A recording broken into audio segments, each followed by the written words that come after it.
All right, good morning, everyone, and welcome to today's presentation on how to stay hydrated. Just a couple quick things before we get started. We are going to be recording today's session. We upload recordings of our events to our EDWS YouTube page, where you can view past events like these, as well as some of our other offerings, including our cooking demonstrations, stretch breaks, yoga, and more. Throughout today's presentation, if you've got any questions or comments, please feel free to use the WebEx chat box. We will be monitoring that, and we'll take some time to address any questions that may pop up towards the end of today's presentation.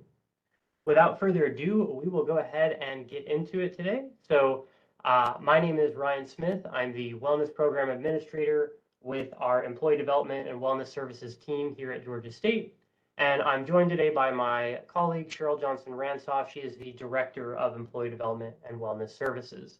And today we are going to be talking about how to stay hydrated.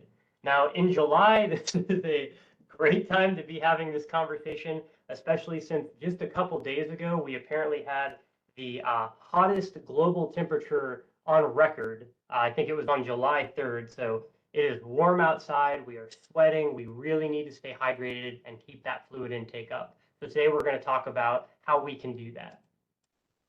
So our objectives today, we're going to review the importance of drinking water and staying hydrated. Most of us are probably pretty familiar with this, but sometimes it's good to just do a little bit of a refresher. We're going to go over and discuss the daily water recommendations. These are going to be based on different factors in your life, such as how old you are, as well as your sex. And then we are going to talk about tips for staying hydrated throughout the day. And finally, we're going to learn more about our upcoming Georgia State Hydration Challenge.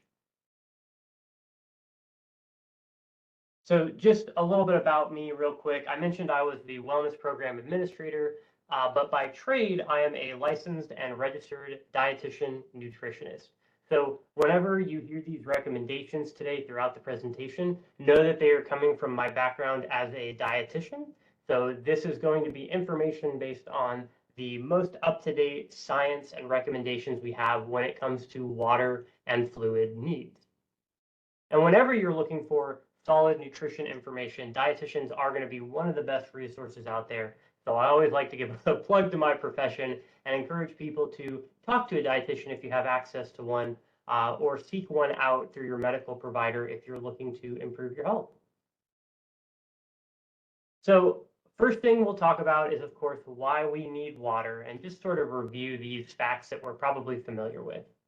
So I'm sure we've heard before that our bodies are mostly water. It's about 60% water. That range can vary from person to person, but we are made up mostly of water. So you can imagine the importance of keeping that water in our system and staying hydrated. Every single cell and system in your body, all your organs, all the different functions that your body has needs water to work properly. So we are entirely dependent on it, which is why it's so important that we stay hydrated. Water helps our bodies do things like get rid of waste that we produce through our natural processes. It helps us regulate temperature, which we can imagine when it's hot outside, how important that is. It lubricates our joints so that when we are moving and in motion, we can feel good and have that smooth lubrication over it. And then it protects our sensitive tissues. That water, as I mentioned earlier, is critical for cell health and function, so there's a protective effect there as well. Now, water loss is a normal part of life. Our bodies naturally lose water throughout the day. And the causes of that water loss can include things like urinating, having bowel movements, and sweating. So those are some typical things that can lead to water loss. But other events may happen, such as if you are sick and potentially, you're vomiting. That is a situation where you can become dehydrated because you're losing water in a less typical way. So dehydration happens when you lose more water than you take in. You're trying to get an equilibrium and balance the water in your body. But if you are losing too much or you're not taking in enough, we can become dehydrated. Now, mild dehydration, you probably felt it before. it starts, you feel a little thirsty, your mouth feels a little dry, but it can progress. You can begin to have headaches, dizziness, can lead to digestion issues. Mood swings can happen. We might become irritable or easily annoyed. And it can even cause some short-term memory problems where you have trouble focusing. You get sort of foggy in the head because of the dehydration. And that's all mild dehydration. But as that progresses, if you become dehydrated and stay that way, severe dehydration can be fatal. Again, all of our cells and our body systems depend on water. And if we do not have that water in our system, eventually it can cause death in those extreme cases. So let's talk a little bit about our daily water needs. Now, this is something that a lot of us have probably heard information around this before.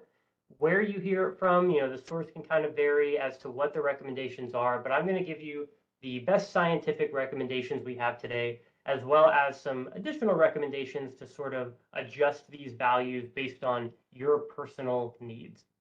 So we've probably heard the 8-cup rule before, right? 8 cups of water each day. And we're going to talk about why that can be a good starting point, but it's not entirely accurate to what we actually need. So first thing we want to state is that fluid needs vary. The amount of water that you need depends on a number of different factors. Your age, your sex, your activity level, your climate. You can imagine if you live in a very, very warm place and you're sweating more regularly, you're going to need to replace those fluids. And your overall health affects your needs as well. Some of us may have medical conditions that require us to drink more water. Some may have conditions that require you to limit the amount of water you consume. It all varies, and there are a number of factors that come into play. So there is not going to be a perfect standard one-size-fits-all answer, but we are going to be able to give general guidelines that you can use to help make sure you're hydrated to the best of your ability. So when it comes to these recommendations, there's something that's been established in the scientific community called an adequate intake. So an adequate intake is an approximation used by medical organizations to estimate the needs for healthy individuals. Now I've underlined estimate, I put the asterisk there. So this is important. Your needs, again, can vary depending on your activity and other health factors. So these are going to be general recommendations for the average healthy individual out there. But if you are very, very active and exercise a lot, like you're into sports or running or something like that, you're definitely going to need more water. But these adequate intakes recommend for women to get about 11.5 cups of water per day. So a good bit higher than that 8-cup rule we've heard before. Now, when I say cup, I'm referring to 8 fluid ounces. So 1 cup translates to 8 ounces. Something worth noting is that the cup of water that you drink out of at home may not necessarily be just a single cup. A lot of us, our glasses at home in our kitchen, maybe 1.5, 2 cups. If you've got a big water bottle, that can have 4 cups in it. It can have 6 cups in it. It all varies. So you can look at the ounce size on some things like water bottles to get a better idea. So I've converted that 11.5 cups into 92 ounces in case that's more helpful for you to sort of imagine. Now men, we can see their needs are much higher, 15.5 cups per day or 124 ounces, which is a lot of water. The reason men need a little bit more than women is that on average, men tend to be a little bit larger. So the proportion of water in their body is the same, but the total amount, because they are larger individuals, they do need more water to maintain it. Now, if you're looking at 11.5 cups and 15.5 cups and thinking, oh my gosh, I don't think I could ever drink that much water. Don't worry, we're going to talk about solutions to that and how you actually get water in from other hidden places throughout the day that you may not necessarily think about. So we'll come back to these numbers in a bit. I do want to take a little bit of time to briefly cover intake recommendations for children. Now, when it comes to kids and teens, I always recommend checking in with your pediatrician. They're going to have some really good information for you when it comes to hydration. But in case you're interested, these are the adequate intakes. So again, those general recommendations for kids. For infants, 1 and younger, check with your pediatrician on that. Their fluid needs are going to be dependent on, if they're breastfeeding, if they're doing formula, how much they're doing. So definitely consult with your pediatrician there. For children 1 to 3 years old, about 5.5 cups per day is a good amount to aim for. Children 4 to 8, about 7 cups per day. And again, these numbers are lower because their smaller body size means that they don't need quite as much fluid as a full-grown adult. Now, for teens, we do separate based on sex at this point because as boys and girls mature, the body size difference starts to come into play. So for boys 9 to 13, 10 cups per day is a good goal. And for boys 14 to 18, they move up to 14 cups per day. So after puberty, there's that big jump. They are going to need a lot more water. Girls 9 to 13 years old will need about 9 cups per day. And girls 14 to 18 will need roughly 10 cups of water per day. So sources of water. I mentioned that 11.5 cups for women, 15.5 cups for men can seem overwhelming, but you do not necessarily have to sit down and drink exactly 15.5 cups because food and beverages both provide water to our body throughout the day. So when we give these water recommendations, it's not strictly drinking water, it's the water that you get from any source as you live your life. So for most people, about 80% of our daily water intake comes from drinking beverages. This could be water, it could be tea, milk, juice, all sorts of different things. And the other 20% comes from eating foods. And that's significant because 20% is a pretty sizable chunk of those daily needs. So I think when we hear things like 8 cups of water, that's a good recommendation. If you're a woman and your goal is about 11 cups and you count for the 20% that comes from food, then the 80% left is about 8 cups of water. So I think that's where that recommendation originates from. Some examples of higher water foods are things like fruits, vegetables, milk, yogurt. I've got some images on the screen there, but we're going to go through a more detailed list of high water foods a little bit later in today's presentation. I think they're great to think about in the summer when we are trying to stay hydrated. Enjoying a tasty food and also getting some water out of it is a real nice benefit there. So I want to make sure we all feel comfortable with identifying those foods. So another method of how to know if you're hydrated, your fluid intake is probably adequate if you rarely feel thirsty. Thirst is our body's natural way of saying, hey, I really need some water. Now, as we age, sometimes our thirst mechanism and our response to it isn't quite as strong. Specifically, older adults, they may not notice as frequently that they are thirsty, so you may need to make more of a conscious effort. But generally, if you don't feel thirsty, you probably are properly adequate or hydrated. But when you start feeling thirsty, it definitely means your body needs that water and we need to listen to it. The other thing you can do is look at your urine color. Now, you may have heard of this before. Here's a little chart on the side that you can refer to. But depending on how light or dark your urine is, it says a lot about your hydration status. If you're up here and you're that kind of pale yellow color, that's a healthy urine color. That means you are well hydrated. But as that yellow color becomes darker and starts to move towards this sort of orangey brown color, that means you are dehydrated, moving all the way down into severely dehydrated. So if you're, worried about your hydration, the next time you use the restroom, you can kind of pay attention to the color of the urine.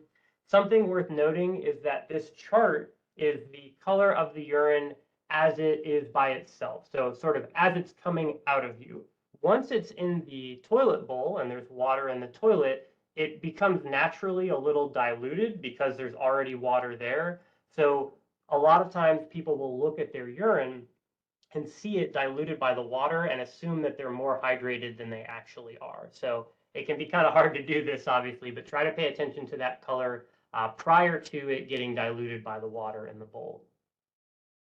And then the biggest takeaway from this slide is to listen to your body. If you're thirsty, drink water. When we feel that sensation in our mouth, it starts to get a little dry, we're craving some water, have that water bottle nearby, have healthy sources of hydration that you can focus on. It's easy for us to get locked into a work task or an event and go hours without drinking. That's not very good for our bodies. We really want to stay thoroughly hydrated throughout the entire day. So tips for staying hydrated. How can we do this? How can we fit this into our day and our schedule? So these are some basic things that I like to do and I recommend to some of my clients whenever I'm talking to them. First of all, we want to choose water over sugary beverages. Sugary beverages come with some downsides, such as not being very great for our teeth, having those extra added calories that we may not need. So when I say sugary beverages, I mean things like soda, sweet tea, and even juice to some extent. We do want to limit how frequently we do juice. Water at the end of the day is our body's preferred method of staying hydrated. It is the simplest source. It is what our bodies naturally need. So focus on water when you can. I always recommend people carry a refillable water bottle with them. If you're someone who has trouble remembering to drink water or keeping up with it, having that reminder on your desk, something that you carry with you, maybe when you go on a walk or when you're driving in the car, can really help with that. I've seen several people before who you can buy these water bottles online that are specialized, and they have the cup or ounce measurement up the side of the bottle. And you can get that so you can fill it up to how much you want to try to drink that day and know that you're making progress towards it. I've even seen ones that actually have times of the day on it. So the idea is, by 11 a.m., you should have consumed water down to this point, sort of to help keep you on task. You don't necessarily have to get one of those bottles, but if you're struggling, that's sort of a creative solution that may help you with it. Drinking water, we want to do both between and during meals. Drinking water with meals is great. It can help us with our digestion a little bit. It can help us feel satisfied on less food because we're drinking water and eating food. And then having the water in between meals makes sure that we're staying hydrated incrementally throughout the day and not just getting it a couple times. And then flavor enhancers are something people ask me about a lot. I love flavor enhancers for water. I know some people out there love water by itself, and that's great.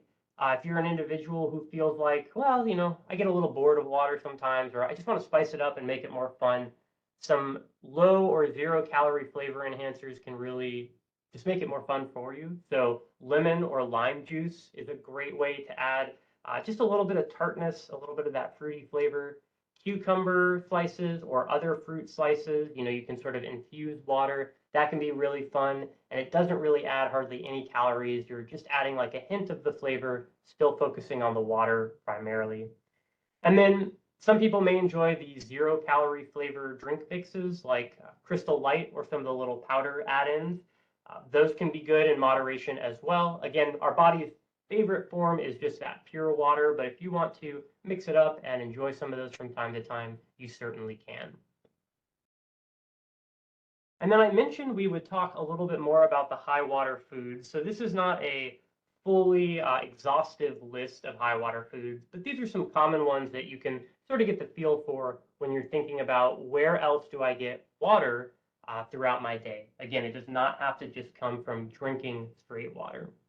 So foods that are 90 to 100% water content: milk, cantaloupe, strawberries, watermelon. I think that's one that a lot of us probably think of.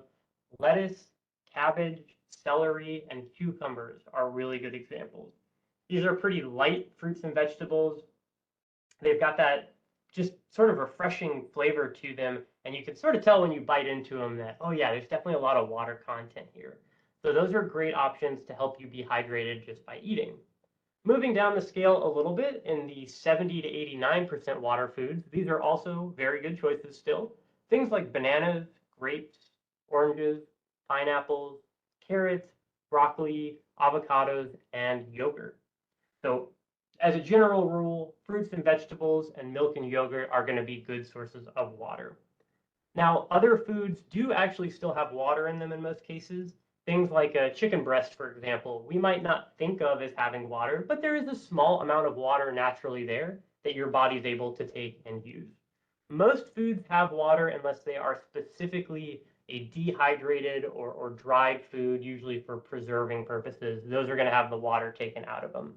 But we always want to encourage people to focus on more fruits and vegetables anyway. And now as an added bonus, you know that it helps you with your hydration too. So this leads perfectly into our Georgia State Hydration Challenge, which we are very, very excited to kick off starting next week. So back in 2019, actually, we did a hydration challenge at Georgia State over the summer and had a really great time with it. Very excellent turnout and participation. And we have been wanting to get back to doing one for quite some time now, and this just felt like the right opportunity to do it. So we are excited to announce, you may have seen some marketing materials already, our What Are You Waiting For Hydration Challenge. This is the Georgia State Hydration Challenge that's going to run from July 10th to Friday, July 14th. So this next week, 5 days, Monday through Friday. So just a 5-day hydration challenge. And we're going to ask you to track your water intake during that time and just see how you can do working towards a goal of being a little more hydrated. Now, this challenge is open to anyone who wants to participate. Unfortunately, for the bonus 250 USG well-being points, that is limited to Georgia State employees who are enrolled in a USG healthcare plan. So if you're a Georgia State employee enrolled in a healthcare plan through USG, you are able to earn 250 well-being points for participating in the hydration challenge with us. If you are not a Georgia State employee and you're joining us from another USG institution, I do have good news for you. You are still able to get points, just not through our challenge. Also happening next week, USG is going to be doing a Smart Sips challenge on their Virgin Pulse USG Wellbeing platform. So if you want to do both challenges, you absolutely can. You're welcome to use our tracker and just join in the fun with us during that 5-day period. And if you track through USG, there's another point earning opportunity. So I encourage you to look into that if you're with another institution. If you're with Georgia State, you can actually double dip and do both our challenge and the USG one simultaneously to pick up some extra points if you'd like. Now we have a link here that I'm going to share in a follow-up email. We're going to send this PowerPoint out to everyone and definitely include links to that challenge so you can register. The challenge will start on Monday morning, but if you miss the registration period, it's going to be open during the duration of the challenge. So we accept people who might be joining a little late because it took them a minute to hear about it or sign up. Just whenever you're able to, we encourage you to join. The challenge does come with a water tracker for you to use. You can print it out and write on it, or you can fill it out digitally. This tracker will set some small goals for you. It's going to use that standard sort of 8-cup recommendation we talked about. Even though that's not the goal we covered today in the PowerPoint, we wanted to set the bar at 8 cups because that's a healthy amount for everyone to aim for. And then there's an additional spot on the tracker for you to add any extra water or extra goals that you might have to maybe meet your individual needs. So we'll send out those links and be sure to share that info with everybody. Now, I do see a question in the chat here that I want to address. Can you drink too much water? That is a very great question because today we talked about the recommendations. We talked about what happens if you don't drink enough. It is technically possible to drink too much water. You can become overhydrated. It's rare for that to happen because to do so, you are usually forcing yourself to drink water past a healthy point. Those are the situations where that typically happens.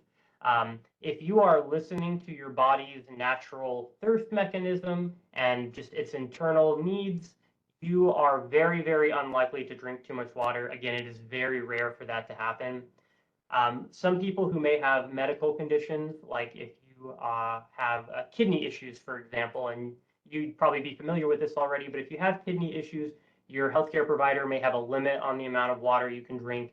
Certain people with health conditions may have that, but for healthy individuals, it's generally very uncommon to drink too much water because your body at a certain point will let you know, I'm not really thirsty, I don't really need this, and you can listen to that natural sort of shut-off period. Oh, here's another good question. I have heard that you need to add electrolytes to water. Is this true? So that's a great question. For people who are unfamiliar, electrolytes are little components, things like potassium and sodium that our body needs to function optimally. Now, water naturally has small amounts of some of these electrolytes in it. You may also see advertising that suggests, oh, we've got enhanced water with more electrolytes, or you might see a sports drink that talks about its great electrolyte balance. You do not need to add electrolytes to water. For regular exercise, drinking water is going to be good for you. It's going to help you out and keep you hydrated. And you can pick up some of those other things like the potassium and sodium just through the foods that you eat throughout the day. So a healthy, balanced diet and drinking water will not require you to add additional electrolytes. Now, if you are an athlete, you do a lot of long distance biking or running, I would talk with a healthcare provider in more detail about what your electrolyte needs may be, because they can vary a little bit. Or as I mentioned earlier, chatting with a registered dietitian one-on-one is a great way to find out more about what your individual needs may be. But for the average healthy person, you do not need to add electrolytes to water. Your water and your food throughout the day will cover your needs. So we've already got quite a few people signed up for this challenge. So when we send out that email today, we're hoping we'll see a few more of you all joining us today. Sign up for it. We're looking forward to that. And you'll get more communication later today for that, as well as on Monday once you've signed up. Now, I do want to cover a few EDWS tools and resources today. So we do offer health coaching for our Georgia State employees. So you can call the phone number on the screen here if you're interested in setting up an appointment. We handle health coaching related topics like nutrition and stress management. We also offer faculty and staff assistance, which is a program for helping out employees who may be encountering any sort of issue, whether it's work related or a stressor outside of work. This is just a good resource to help you navigate a difficult subject or problem.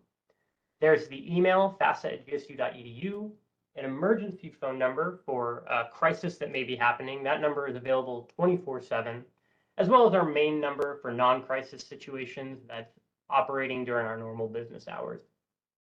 If you are a USG employee or a Georgia State employee, KeyPro Employee Assistance Program is there for you. So any institution, no matter where you're joining us from, KeyPro Employee Assistance Program can help you navigate some of those difficult issues or problems that may come up in your life. The usg.mylifeexpert.com website, using the company code USG Cares, will get you access to that, or you can call the phone number on the screen. And finally, we offer a tobacco cessation program here at Georgia State. And for more information, you can call 404-413-3342.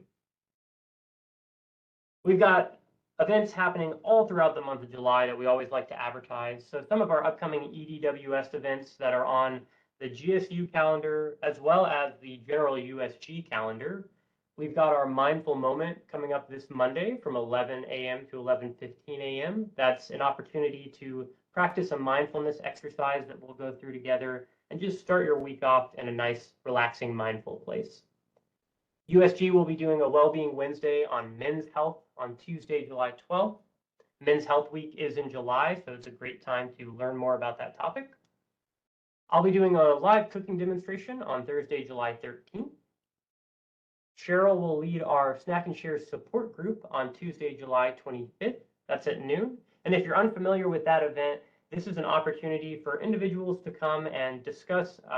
There's usually a theme or topic each month, but it's also a place for people to just openly vent and share their feelings in a safe place where they can talk to other people about it. So we always encourage people to take some time out of their day and join us for that.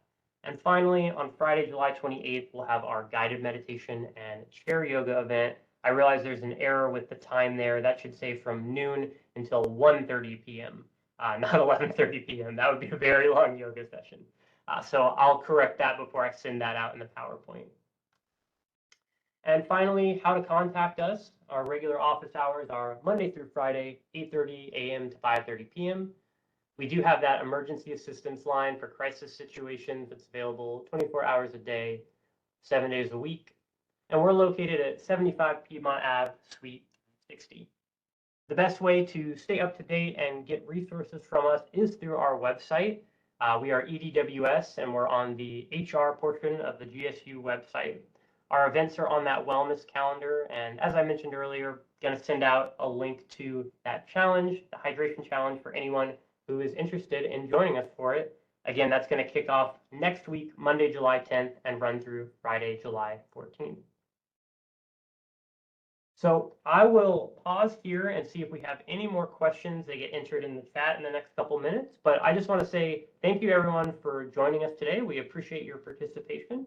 Hopefully you were able to learn some helpful tips about how to stay hydrated, maybe some new information on what your needs might be when it comes to the cups per day, those foods we can get hydration from. So a lot of good information here. Hopefully there was at least one takeaway for you to enjoy. And again, while it's so hot outside, remember to be drinking that water, enjoying those healthy foods, and stay hydrated. Our needs are definitely a little increased during months like this where it is very, very warm. So take care, everybody. Have a great rest of your day and hopefully a very relaxing weekend coming up here. And we hope to see you at one of our events again soon, as well as in our challenge next week. Thank you so much.